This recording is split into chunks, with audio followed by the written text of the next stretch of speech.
ہمارا یہ جو دل ہے روزانہ 1,00,000 دفعہ دھڑکتا ہے. 1,00,000 دفعہ ہر انسان کا دل دھڑکتا ہے، اور 1,00,000 دفعہ دھڑکنے سے 10,000 لیٹر خون ہماری شریانوں میں ٹریول کرتا ہے روزانہ. اور ہماری شریانیں جو ہیں، وینز جو ہیں، ان کو اگر جوڑا جائے تو 1,00,000 کلومیٹر بنتی ہیں. 2.5 چکر پوری زمین کے بن جائیں ہر انسان کی شریانیں اگر جوڑی جائیں. ان ساری شریانوں میں جو خون ٹریول کرتا ہے دل کے ذریعے، کیا یہ خود بخود ہو رہا ہے؟ پھر اس کے بعد اس چیز کے اوپر غور کریں کہ ہمارے جو گردے ہیں روزانہ 25 دفعہ ڈائلیسس کرتے ہیں. ایک ڈائلیسس کی قیمت مارکیٹ میں تقریباً 3,500-4,000 روپے ہے. 4,000 کو آپ 25 سے ضرب دیں، 1,00,000 روپے کا کام ہمارے گردے مفت روزانہ کر رہے ہیں بغیر کسی تکلیف کے. ڈائلیسس کروانے کے لیے تو ٹائم دینا پڑتا ہے، تکلیف کاٹنی پڑتی ہے. یہ ہمارے گردے خود بخود چل رہے ہیں. کیا زمین و آسمان کی ساری مخلوقات مل کے جس بندے کے گردے فیل ہو جائیں وہ گردے چلا سکتی ہیں دوبارہ؟ یا دل فیل ہو جائے تو دل چلا سکتی ہے؟ یہ کوششیں ہوتی ہیں، بیٹری لگاتے ہیں، لیکن وہ کہتے ہیں کہ دل چل رہا ہے لیکن جان ختم ہو چکی ہے.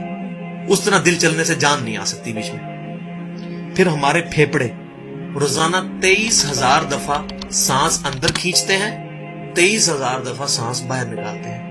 اور جو سانس اندر کھینچتے ہیں، آکسیجن جو ابزارو کرتے ہیں، یہ آکسیجن پورے جسم کے ہر خلیے تک پہنچتی ہے.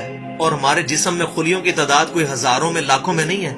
ایک انسان کے جسم میں 100 ٹریلین خلیے موجود ہیں.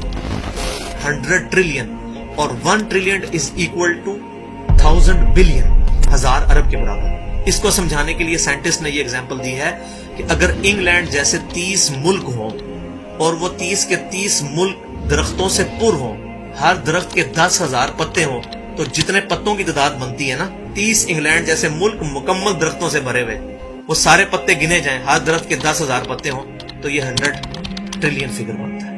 اتنے خلیوں تک آکسیجن روزانہ پہنچتی ہے، جسم کے اندر خلیے موجود ہیں. اور ہر خلیہ ایک پرفیکٹ فیکٹری ہے، پاور جنریشن پلانٹ اس کے اندر لگا ہوا ہے. وہ اپنی خوراک تیار کرتا ہے، ہر خلیہ اس تک آکسیجن پہنچتی ہے، خون کا نظام پہنچتا ہے. یہ سارے کا سارا کمپلیکس سسٹم کیا خود بخود ہو رہا ہے؟ زمین و آسمان کی ساری مخلوقات مل کے یہ کام نہیں کر سکتی، جس کے بارے میں ہمیں وہم ہو گیا شاید یہ خود بخود ہو رہا ہے. پھر اپنی آنکھوں کے اوپر غور کریں. ہماری آنکھیں روزانہ 12,000 دفعہ چپکتی ہیں. ایسے 12,000 دفعہ اگر ہم اپنے یہ ہاتھ کو الٹا کر کے ایک دوسرے پہ یوں رگڑیں نا، تو میرا خیال ہماری کھال اتر جائے. اس سے زیادہ نازک چیز ہماری آنکھ ہے.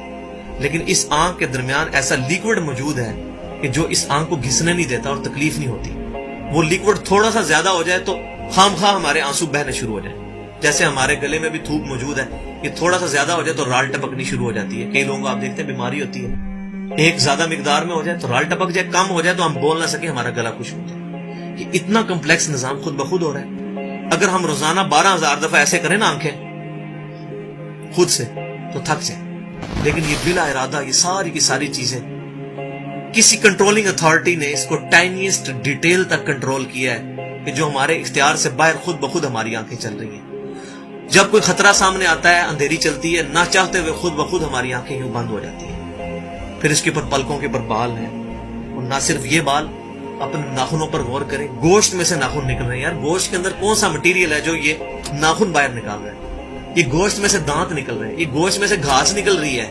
یہ دیکھیں گھاس، یہ بال نکل رہے ہیں. جو بندہ پاگل ہو جاتا ہے، یار گوشت میں سے اتنی مشکل چیزیں کیسے نکل رہی ہیں؟ اور ناخن ہمیں کاٹنے پڑتے ہیں لیکن دانت کاٹنے نہیں پڑتے. یہ ایک خاص مقدار پہ جا کے رک جاتے ہیں. یار دانتوں کا کوئی باپ ہے جو ان کو کہہ رہا ہے کہ اس کے بعد تم نے نہیں بڑھنا؟ سر کے بال بڑھتے ہیں لیکن یہ ہمارے یہ والے بال نہیں بڑھتے، ابرو کے بال نہیں بڑھتے.